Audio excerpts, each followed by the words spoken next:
Merhaba arkadaşlar, kanalıma hoş geldiniz. Bu videomda sizlerle Japonya gezi rehberinin 3. videosu olan Kyoto'ya neden gitmelisiniz hakkında olacak. Bu videomda sizlere A'dan Z'ye Kyoto'yu anlatacağım. Videoya geçmeden önce kanalıma abone olmayı, videoyu beğenmeyi, yorumlarınızı aşağıda belirtmeyi unutmayın. Haydi başlayalım.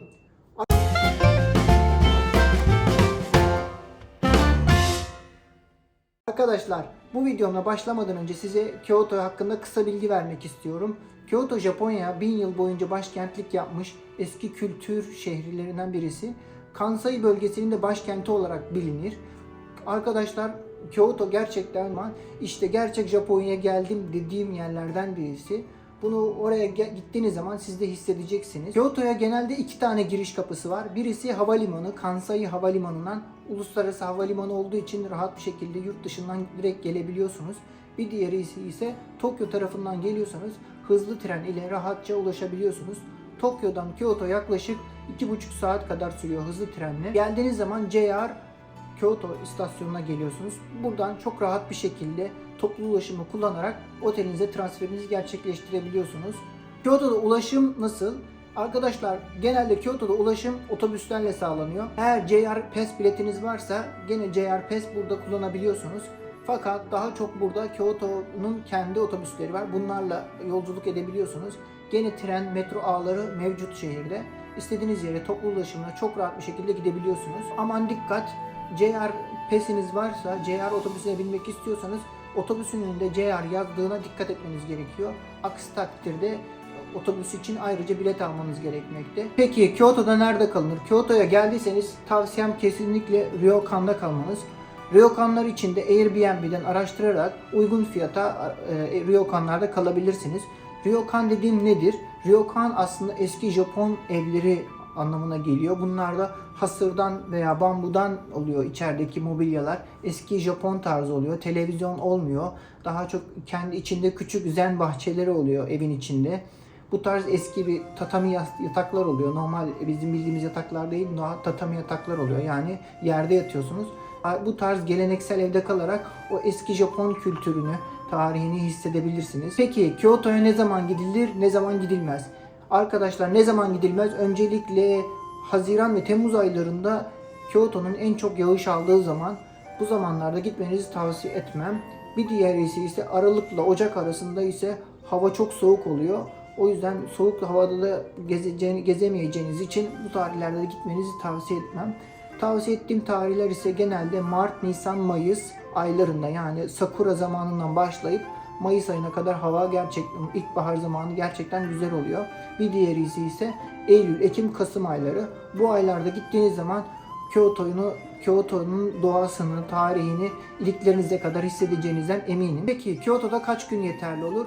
Kyoto için tavsiyem 4 gün 3 gece çok rahat bir şekilde yeterli olacaktır. Kyoto'da etrafında toplu ulaşımla çok rahat istediğiniz her yere ulaşabilirsiniz. Kyoto'ya gitmeden önce kesinlikle sizlere Son Samurai filmini, Shogun dizisini izlemenizi tavsiye ederim. Bu şekilde oranın kültürü hakkında da önceden bilgi sahibi olabilirsiniz. Veya vaktiniz varsa Ghost of Tsushima adlı video oyununu oynayarak eski Japonya nasıl gözüküyordu, tapınaklar nasıldı, insanlar nasıl giyiniyordu, kültür hakkında birazcık daha bilgi sahibi olabilirsiniz. Oraya gittiğiniz zaman bunu da hissedeceksiniz zaten. Peki Kyoto'ya geçtik, ne tarz aktiviteler yapabiliriz? Öncelikle tavsiyem, eğer buraya geldiyseniz bir günlük samuray olabilirsiniz. Samuray elbiseleriyle giyinip küçük dojolara gidip burada eğitim alabilirsiniz. Katana nasıl kullanılır? Burada size katana nasıl kullanılır, hasır kesme, bambu kesme tarzı küçük eğitimler veriyorlar. Bu tarz eğitimlere katılabilirsiniz. Hem güzel tecrübe olacaktır. Bir diğeri ise kimono. Kimono giyip sokaklarda gezebilirsiniz. Bu şekilde kimononun ne kadar zor giyildiğini ve yürümenin nasıl bir şey olduğunu, eski zamanda geishaların veya insanların nasıl gezdikleri, giyindikleri hakkında bilgi sahibi olabilirsiniz. Bir diğeri ise geleneksel eski Japon tarzı restoranlara gidip oralarda yemek yiyebilirsiniz. Örneğin izakaya tarzı eski Japon bar usulü oralara gidip yemek yiyebilirsiniz. Veya yakiniku restoranları deniliyor. Yani yakiniku restoranlarında yemek yiyebilirsiniz. Onun dışında benim tavsiyem, bir diğer aktivite ise Kobe Beef restoranlar. Burada daha önce gittiğim Kobe Beef restoranda o bildiğiniz o çok lezzetli Kobe beef bir seferde olsa deneyebilirsiniz. Peki Kyoto'da gezilecek yerler. Kyoto'da gezilecek o kadar çok yer var ki UNESCO Dünya Tarih Listesi'nde bile 17 tane yer Kyoto'da yer almakta. Kyoto tapınaklarıyla ünlü bir şehir. O yüzden çok sayıda tapınak bulunmakta. Eğer tapınağın sonunda Dera yazıyorsa bu Budizm tapınağı, Budist tapınağı olduğu anlamına geliyor. Eğer Ji yazıyorsa eski Japon dini olan Shinto tapınağı anlamına geliyor. Çok kolay bir şekilde ayırt edebilirsiniz.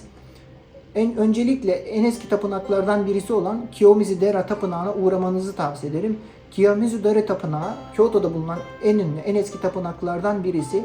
Özellikle buraya çıkarken tapınak birazcık tepede yer almakta. Yürürken etrafınızda çok sayıda güzel Japon dükkanları göreceksiniz.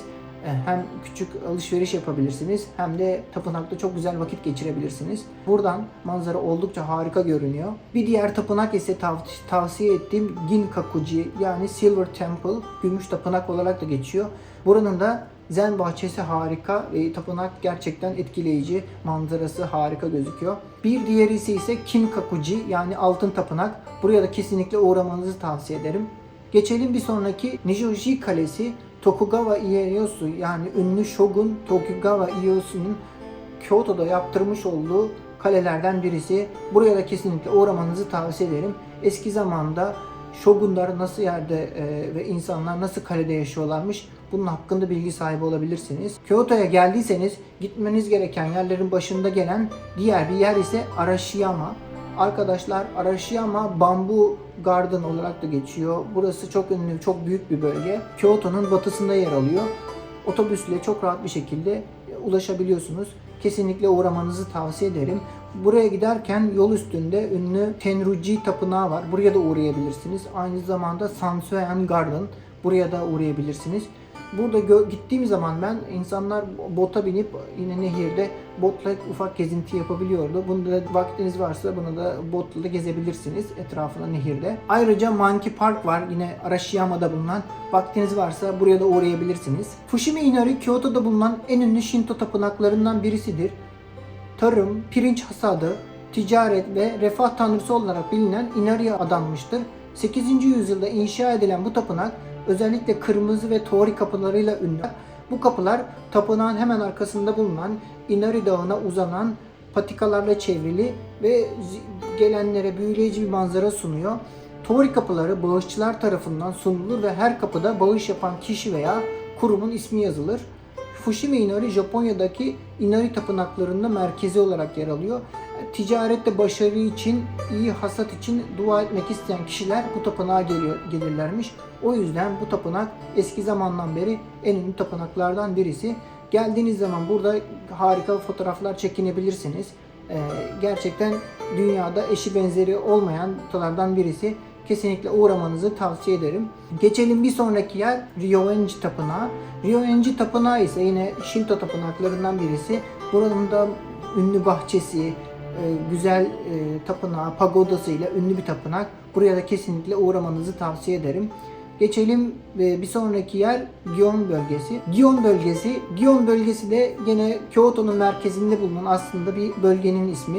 Burada çok sayıda dükkanlar, marketler, alışveriş yerleri göreceksiniz. Gene Kyoto'ya geldiğiniz zaman buraya da uğramanızı tavsiye ederim. Kyoto Samuray ve Ninja Müzesi. Eğer ki samuray, eski zamandaki katanalar, eski zamandaki ninjalar hakkında daha çok bilgi öğrenmek istiyorsanız, ilginiz varsa buraya da uğramanızı tavsiye ederim. Gerçekten gezmesi zevkli bir yer.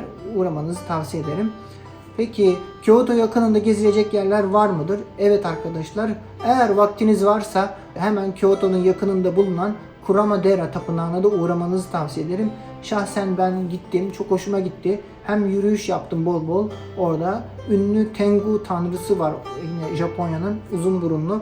O etkileyici bir tapınak gerçekten. Orası da farklı olduğu için gitmek istedim. Buraya da kesinlikle uğramanızı tavsiye ederim. Özellikle ormanın içinde harika bir yürüyüş rotası var.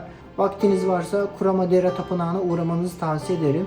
Onun dışında Nara'yı bir sonraki videomda detaylı olarak anlatacağım. Aslında Kyoto'dan Nara'ya veya Osaka'dan Nara'ya çok rahat bir şekilde ulaşabiliyorsunuz. Geçelim restoranlar. Kyoto'da yemek yemek istiyorsanız arkadaşlar önceden rezervasyon yapmanız şart.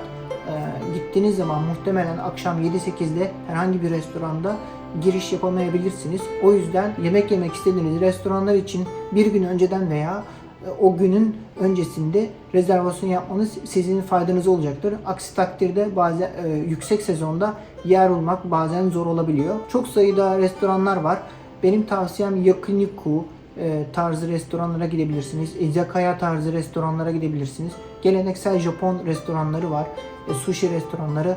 Buralara uğramanızı tavsiye ederim. Geçelim Kyoto'da alışveriş. Kyoto'da alışveriş yapmak için tavsiye ettiğim en iyi yer Nishiki Market. Nishiki Market arkadaşlar kapalı çarşı gibi düşünebilirsiniz. Burada çok sayıda dükkanlar, büfe restoranlar, küçük küçük dükkanlar var.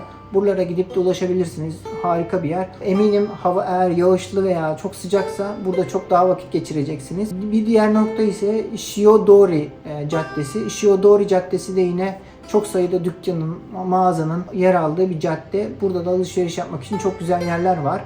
Bir diğer nokta ise JR Kyoto istasyonu etrafında bulunan AVM'ler. Eğer trene binmeden önce son olarak alışveriş yapmayı planlıyorsanız gitmeden önce bu tarz etraftan alışveriş yapabilirsiniz. Yürüyüş olarak benim tavsiye edebileceğim yer ise Kamogawa Nehri'nin etrafı. Kamogawa Japonca'da nehir demek arkadaşlar. Kamo Nehri'nin etrafında böyle çok güzel yürüyüş yolları var. Özellikle akşam vakitleri, gün batımında veya sabah çok erken saatlerde çok sayıda insan yürüyüş yapıyor. Sakin, huzurlu o Kyoto'nun havasını hissedebiliyorsunuz. Kesinlikle uğramanızı tavsiye ederim. İşte A'dan Z'ye Kyoto gezi rehberim bu şekildeydi. Arkadaşlar umarım Kyoto'ya neden gitmelisiniz şimdi anlamışsınızdır. Videomu sonuna kadar izlediğiniz için sizlere teşekkür ederim. Kanalıma abone olmayı, videoyu beğenmeyi, yorumlarınızı aşağıda belirtmeyi unutmayın. Ayrıca sizin için faydalı olduğunu düşündüğüm linkleri de aşağıda açıklamalara ekliyorum. Görüşmek üzere, iyi yolculuklar.